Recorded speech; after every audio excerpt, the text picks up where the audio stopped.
Sorry. Ya, gue begini aja ya hari ini ya. Perkenalkan, yang baru gabung, nama gue Andra Fatih Ceda Saldani.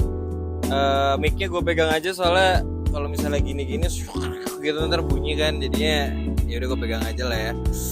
Ya udah lama kita nggak keluarin video dari Cerberus. Hari ini adalah hari yang spesial karena kalian bisa ngelihat gue lagi, kalian bisa ngelihat video Cerberus lagi. Jadi this is a special, really special day. Dan kita mengisi hari yang spesial ini di tempat yang spesial juga. Kita di sini deh, Bayang Healing Space, yang seperti kalian tahu adalah base camp kita. Biasa kita bikin video di sini, tapi kelihatannya berbeda gitu ya. Biasanya belakangnya backgroundnya abu-abu, sekarang backgroundnya adalah Corolla DX. Yo, this is a legendary car, dan ini punya seseorang yang legendary juga di skena otomotif Bandung. Dan mungkin kalau misalnya ada kesempatan bakal kita kenalin juga orang yang punya tempat dan juga punya mobil DX ini. Nah, today's topic apa Ren? Today's topic science of racing. Ya, jadi hari ini kita bakal ngebahas the science of racing. Jadi racing tuh bukan cuman reng gitu doang, bukan. Ada sainsnya. Kalau kalian balapannya reng doang, no offense ya kalian kurang keren. Jadi emang harus ada sainsnya. Bahkan yang balapannya reng itu juga ada sainsnya, gitu loh. Jadi mereka tuh pasti belajar juga lah tentang motornya, tentang gimana cara menangnya, terus strategi untuk balapannya, walaupun di tempat yang salah. Nggak salah juga sih, nggak tahu. Cuman ya nggak aman aja, ya nggak? Bener kan? Emang balapan apa? Gak tahu. Ya intinya hari ini kita bakal bahas the science of racing, including accelerating, decelerating, hard braking, and then knowing when to apply it. Jadi kita bakal bahas sedikitnya strategi-strategi dalam balapan. Oke, stay tune.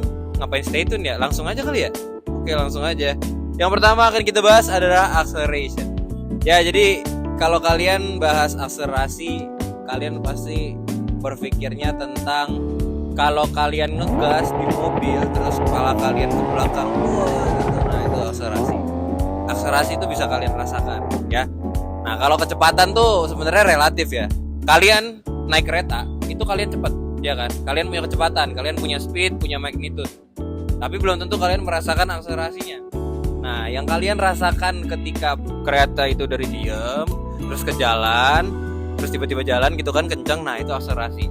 Nah, ketika kalian sudah tidak merasakan apa-apa, kalian udah antang, udah beli kopi, udah beli mie, udah beli apapun itu, nah itu kalian sudah memiliki kecepatan. Tapi tidak ada percepatan di situ karena percepatan kalian di situ konstan. Bener gak? Yo, oke. Acceleration is the key instrument to achieving maximum speed. Nah iya benar. Jadi kemampuan si kendaraan atau kemampuan kalian untuk mencapai kecepatan maksimum itu bisa di-achieve dengan percepatan. Percepatan itu satuannya apa? Ampere second squared. Nah betul. Artinya adalah meter per second atau perubahan kecepatan per satuan waktu. Ya. Jadi ya kalian jalan kalau misalnya meter per secondnya 0, meter per secondnya 0 ya nggak ada penambahan kecepatan gitu. Nah, apa sih gunanya akselerasi? Di sini dijelaskan, it allows driver to accelerate quickly around corners and gain advantage over their opponents. Must be done cautiously as it could lead to loss of control. Jadi si akselerasi ini itu gunain yang namanya torsi sebenarnya. Jadi mungkin gue contohin ya. Kalau kalian punya motor ya, ada motor yang bertorsi tinggi, ada motor yang emang powernya tinggi. Contohnya 4 silinder sama 2 silinder. Lebih gede mana torsinya? Ada yang tahu? Oh enggak, salah. Yang lebih gede itu yang 2 silinder torsinya, karena dia punya crank atau lengan si cranknya itu lebih besar daripada yang 4 silinder. Ya, jadi torsinya lebih besar. Dan biasanya akselerasi yang lebih cepat itu yang 2 silinder karena dia punya momen atau torsi yang lebih besar. Akselerasinya jadi lebih cepat. Nah itu bisa dibuktikan kalau misalnya kalian punya motor 4 silinder dan 2 silinder. Sekarang kita nggak bisa karena miskin ya. Jadi sorry banget ya, nggak bisa gue jelaskin. Kita nggak bisa di sini. Apa bisa? Beli dulu deh. 2 ya. Beliin motor 2. Oh nggak bisa ya? Nggak bisa ya udah. Karena torsinya besar, kalian juga harus mampu untuk mengontrol motornya itu. Ya, kalau misalnya kalian nggak bisa mengontrol si torsinya itu atau kalian terlalu cepat buka gasnya, ya kalian lose of control. Nah banyak kejadian lose of control itu yang bisa kalian lihat ketika drifting sebenarnya. Terus yang ketiga, acceleration. Essentially, acceleration out of corner is to make up lost ground on the track. Akselerasi itu kalian pakai dimanapun lah dalam balapan. Ketika mau ngebalap, terus ketika kalian cornering, akselerasi itu harus dijaga. Kenapa? Karena ada yang kita nunggu kita ngerem dari jauh. Saya di corner gitu ya, kita ngerem dari jauh, terus pas di apex-nya kita ngegas. Nah ada juga yang late braking, ada juga yang nggak ngerem sama sekali. Yang nggak ngerem sama sekali bodoh, ya, karena pasti bablas. Nah yang late braking itu pasti nanti akselerasinya akan lebih lama daripada yang ngeremnya udah dari belakangan, terus apex dia ngegas. Kondisi-kondisi tersebut itu mempertahankan akselerasi supaya ketika kita membutuhkan akselerasi itu ada atau optimal. Jadi waktu yang dibuang ya nggak sia-sia, itu kan. Itu intinya akselerasi. Nah ini beda lagi sama mesin yang turbo sama mesin yang NA. Nah mesin NA itu biasanya torsinya ada di atas, RPM atas, karena dia nggak ada nggak nge-spool, dia nggak memanfaatkan force induction itu. Nah kalau misalnya turbo itu biasanya RPM-nya lebih cepat naik di depan sehingga peak RPM-nya ada di depan. Jadi untuk akselerasi biasanya lebih baik mobil itu pakai turbo atau pakai supercharger, itu akselerasinya pasti gila. Ya intinya adalah ketika mobil gasnya kalian buka itu pasti ada akselerasi. Yang kedua adalah deceleration. Deceleration itu intinya ngerem, karena kalian mau mengurangi kecepatan. Nah prosesnya ada 2 sebenarnya. Kalau misalnya kita lagi balapan, prosesnya ada 2. Nggak harus balapan sih sebenarnya. Di kendaraan itu ada 2. Antara kalian pakai pengereman atau sistem braking, atau yang kedua adalah dengan engine braking. Betul? Nah, kalau misalnya engine braking itu deselerasinya rely on the engine itself. Atau kalian memanfaatkan gear ratio atau memanfaatkan rasio gigi dari si mesinnya untuk mengerem supaya RPM-nya turun, terus dari kecepatannya turun dan segala macam. Ya, kalian memanfaatkan friction juga sebenarnya di situ. Karena balapan itu adalah suatu olahraga yang sangat mahal dan kita nggak mau rem itu cepat habis, jadi kita pakai dua-duanya, ya, pakai engine brake, pakai rem juga. Tapi itu juga harus maksimum, harus optimal. Kalau misalnya kita terlalu banyak engine brake, yang jebol engine-nya mahal. Kalau terlalu banyak ngerem, ya, yang jebol remnya mahal. Jadi kita harus sesuaikan supaya tidak mahal. Nah biasanya kalau misalnya kalian lihat Hilto tuh nah itu ngerem sambil engine brake juga, turunin gigi. Oke? Paham ya? Nah, di sini dijelaskan during deceleration in a race car, the driver reduce engine speed, shifts gear into lower gear and uses the brake to slow down the car. Jadi ini kalau yang dijelasin di sini tuh pakai dua-duanya dia. Ngerem juga, engine brake juga. Nah, terus the aerodynamic of the car body such as downforce as well as the friction of the tires against the track contributes effectively to the deceleration. Nah, ini juga berpengaruh nih. Biasanya kalau misalnya mobil-mobil yang aerodinamiknya udah advance atau kayak misalnya kalian lihat mobil-mobil supercar gitu ya, Bugatti, terus Senna, McLaren Senna, terus Pagani. Nah, kalian akan melihat bilah-bilah atau airfoil yang dia naik turun dengan indah. Ya. Nah, itu harmoni antara naik turunnya si airfoil itu sebenarnya juga menjaga aerodinamiknya. Menjaga kalau akselerasi dia tidak mengindus drag atau menghasilkan drag, tapi kalau ngerem ngasilin drag. Nah, drag ini juga bisa buat reman atau deselerasi, karena drag itu sebenarnya rugi-rugi yang dihasilkan oleh menabraknya udara ke mobil. Bener nggak? Bener kan? Makanya kalau misalnya kalian lihat, kalian naik pesawat tinggi gitu kan, terus landing. Nah, kalian suka ngelihat flap yang bukan flap namanya air brake. Nah ada besi kompartmen gitu dia kebuka kayak gini. Nah itu untuk pengereman isinya, namanya air brake ya. Nah itu juga sekarang dipakai di mobil-mobil balap. Aduh capek nih, gue minum dulu kali ya. Nah sponsor kita, sponsor nggak sih? Sponsor lah ya. Sponsor ini Bayang Healing Space, asik banget. Kalian bisa minum-minum di sini, maksudnya minum teh gitu-gitu ya, bisa enak lah. Nah, soalnya di sini minumannya tuh kualitasnya oke dan harganya juga lumayan terjangkau lah. Buat kantong mahasiswa kalian bisa kesini. Dan keuntungannya kalian juga bisa ketemu gue di sini. Keren banget. Ya kalau misal kalian mau ngobrol-ngobrol tentang apapun itu ya bisa lah di sini. Bayang Healing Space di Bagus Ismail, Cigadung ya. Kalian bisa datengin dan di sini juga ada tempat cuci mobil namanya Leonidas Premium Auto Sport. Ya. Kalian di sini bisa nyuci mobil juga sambil nunggu minuman kalian atau sambil nongkrong. Gue minum dulu ya. Enak banget. Nah ini yang gue minum Artisanti. Di sini juga ada Artisanti. Ini kebetulan green tea-nya. Oke. Heartbreaking or threshold braking. It is a technique used by drivers to slow their cars down in a short distance. Heartbreaking ini sama yang tadi gue jelasin, intinya ngerem. Tapi gimana caranya kita nge-manage pengereman kita supaya nggak lock. Jadi di mobil itu ada yang namanya understeer, ada yang namanya oversteer. Benar? Nah kalau understeer itu biasanya kapasitas roda itu udah nggak bisa kompensasi lagi sama pengereman. Kalian mau belok sambil ngerem nggak bisa. Roda itu ada kapasitasnya. Nah kalau misalnya kalian udah di kondisi understeer, artinya pengereman atau hard braking kalian ini terlalu hard. Rodanya tidak bisa kompensasi lagi untuk belok. Sedangkan kita ngerem itu buat belok. Nah gimana caranya? Balik lagi, feeling. Kita harus tahu kapasitas pengereman dari mobil kita seberapa, dan kita harus tahu juga kapan kita harus ngerem.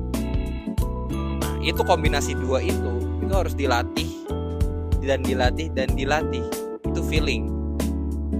Kita bisa ngomongin by data, tapi nggak selalu.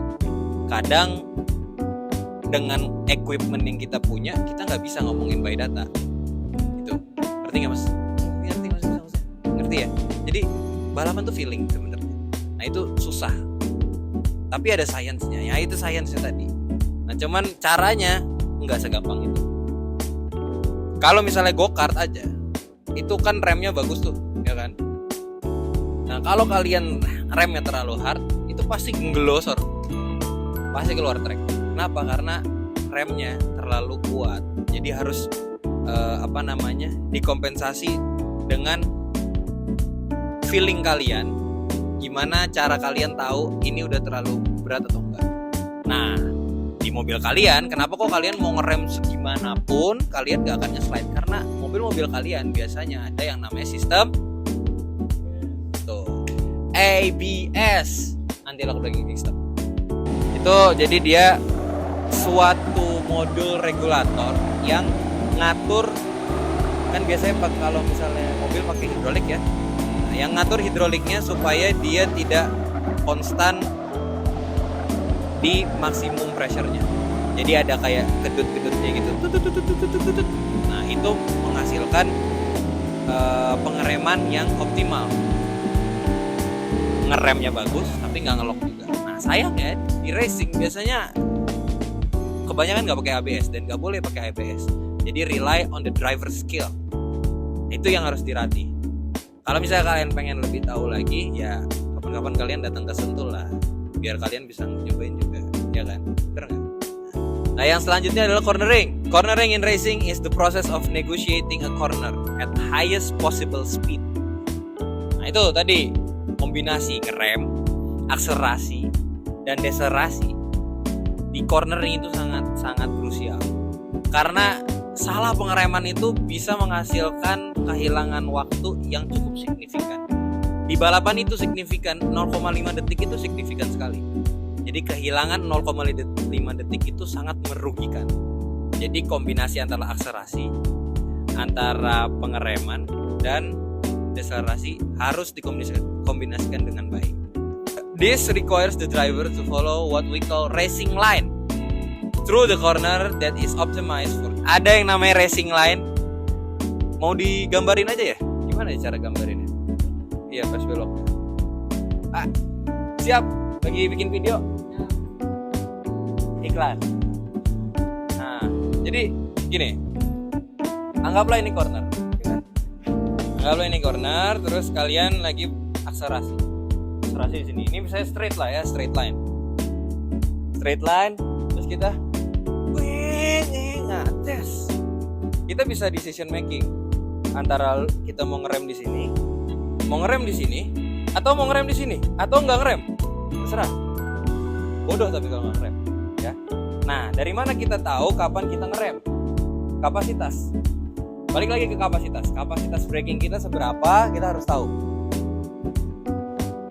Nah, kapasitas braking itu biasanya udah dites. Untuk si mobilnya ini kita udah tahu kapasitas brakingnya maksimum itu misalnya jarak 100 meter atau maksimum 150 meter. Nah, itu yang jadiin acuan. Idealnya kita ngerem di situ. Tapi kalau misalnya drivernya udah experience, ya dia bisa decision making antara late braking atau kita braking lebih awal. Nah, itu tergantung juga sama experience mereka. Gunanya buat apa kalau late braking atau nge-brake lebih awal, gunanya buat apa? Kadang itu juga bisa dipakai pada saat overtake. Nanti kita bahas tentang overtake. Nah, saya gue ambil dari sini, yes gitu kan. Di sini gue ngerem, sambil turun gigi, teng gitu kan. Nah, habis itu dalam cornering kita juga harus decision making. Kita mau buka gasnya lagi tuh di mana? Nah, buka gasnya itu di mana? Tergantung lagi sama kebutuhan kita.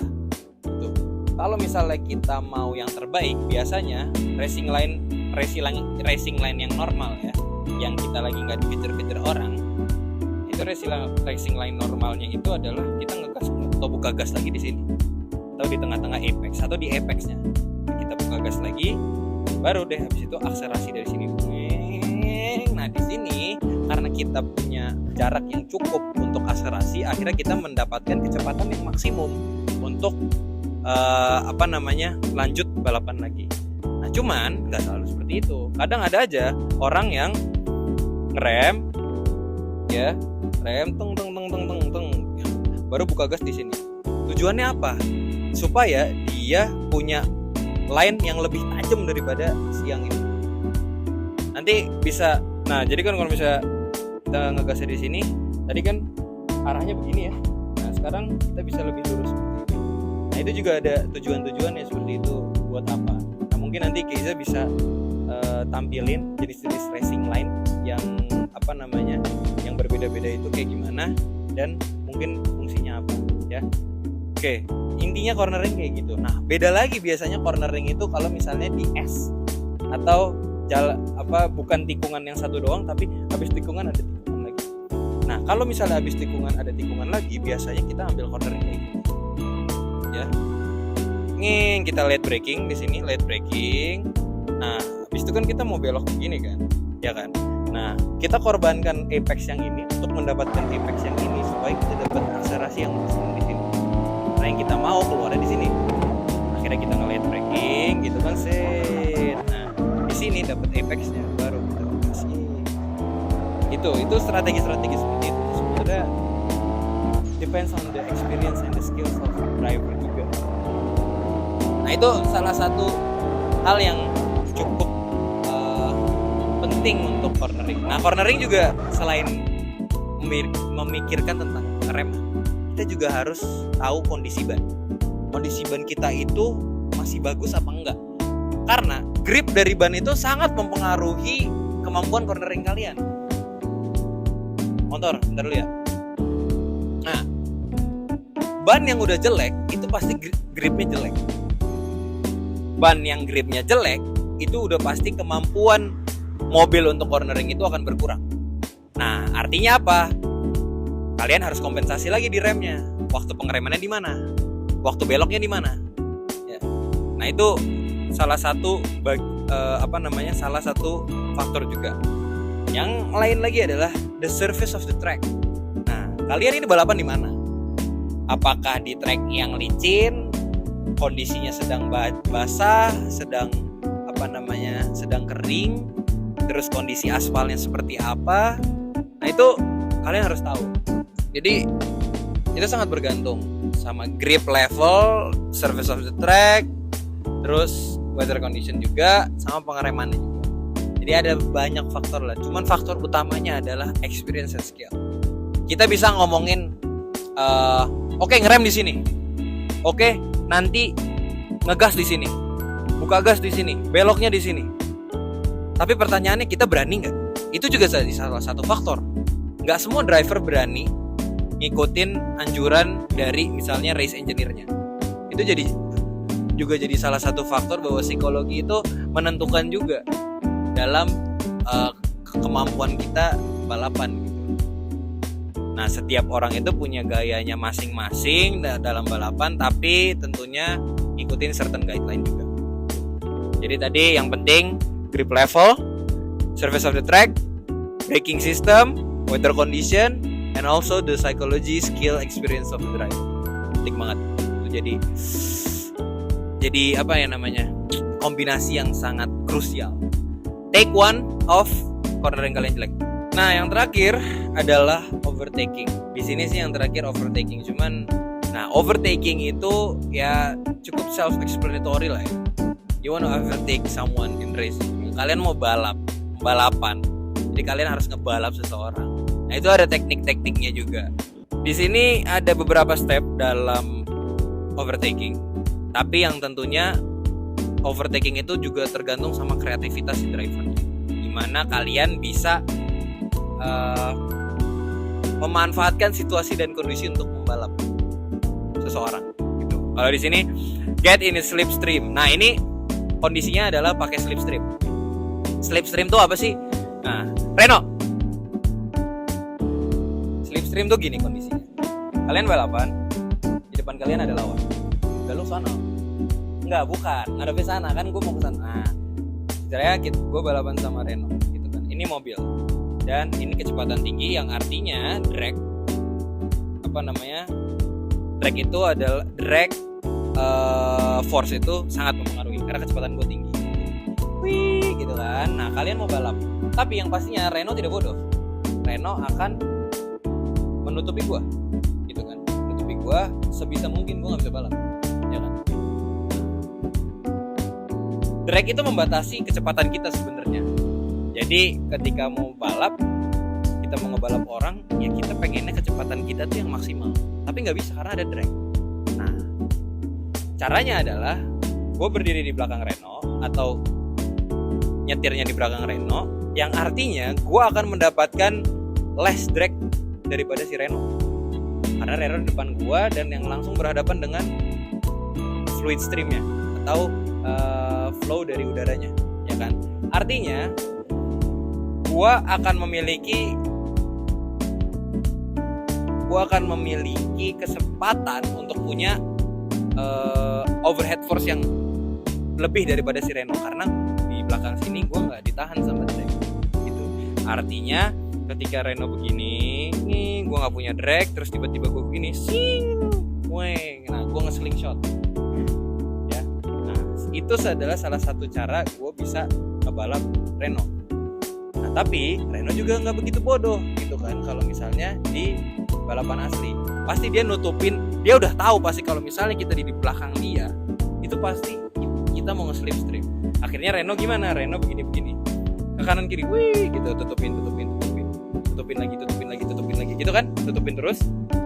Nah, biasanya yang bisa kalian lihat di F1, karena kita udah tahu Reno bakal nutupin kita, itu ada strategi pengecohannya juga. Kita ke kanan, Reno nutup, habis itu karena dia tahu kemampuan mobilnya bisa, kita banting circle, slingshotnya seperti itu. Ya, jadi banyak sebenarnya cara untuk overtake. Yang penting adalah kreativitas si drivernya, dan drivernya tahu kondisi mobilnya seperti apa dan kondisi sekitarnya seperti apa. That's the most important thing when you want to overtake someone. Hah? Apaan tuh? Ya, racecraft. Ya. Nggak dengar tadi. That's a racecraft. Ya. Jadi kalian harus tahu, bukan kalian harus tahu ya. Driver harus tahu dan harus make a decision kapan mereka harus ngegas pas mau overtake, terus kapan mereka harus belok, kapan mereka harus ngerem gitu. Karena kita sebenarnya sejatinya adalah memanfaatkan kesalahan dari racer di depan kita. Itu yang paling penting. Kita harus bisa main psikologi mereka. Biasanya orang tuh kalau dipepet deg-degan. Kalau misalnya kalian di tol, dipepet orang dari belakang aja kadang deg-degan. Apalagi pembalap. Kalian tidak punya obligasi untuk kehilangan posisi di situ kalau di tol. Nah ini dia punya obligasi untuk bukan obligasi, apa sih namanya? Punya kewajiban untuk mempertahankan posisinya. Jadi kalau dideketin udah pasti deg-degan. Nah deg-degan itu biasanya will result in kesalahan-kesalahan yang minor. Nah kesalahan-kesalahan minor itu yang pengen kalian achieve dari mereka supaya kalian bisa ngebalap. Nah itu yang susah. Itu seninya balapan tuh di situ. Kenapa kita tidak bisa jadi Michael Schumacher? Karena kita tidak sekreatif dia untuk decision making. Kapan kita bisa nge-overtake? Nah, alasan lain karena kita tidak sekaya dia. Iya kan? Mungkinan, nggak tahu. Mungkin yang nonton ini emang pembalap nggak tahu ya. Cuman gue sih nggak. Karena gue nggak sekaya Michael Schumacher, jadi nggak bisa masuk F1 gitu. Ya. Nah, habis itu ketika kalian udah overtake, apa yang harus kalian lakukan? Utama kalian harus lakukan adalah defend posisi kalian habis overtake. Defend it. Kalau misalnya mobil kalian udah maksimum capacity dari acceleration-nya, dari speed-nya, udah sebisa mungkin kalian jauhin gap-nya. Kalian jangan takut, jangan jangan ragu. Cuman kalian juga harus tahu kapasitas mobil kalian. Kalian harus decision making juga. Kalau misalnya kalian push terus untuk nge-defend, mobil kalian mampu nggak? Atau motor kalian mampu nggak? Kalau misalnya nggak mampu, jangan dipaksa. Lebih baik kalian kehilangan posisi daripada kalian kehilangan race-nya. Lebih baik kalian kehilangan posisi daripada kalian nggak masuk pit pas finish. Oke? That's the important thing.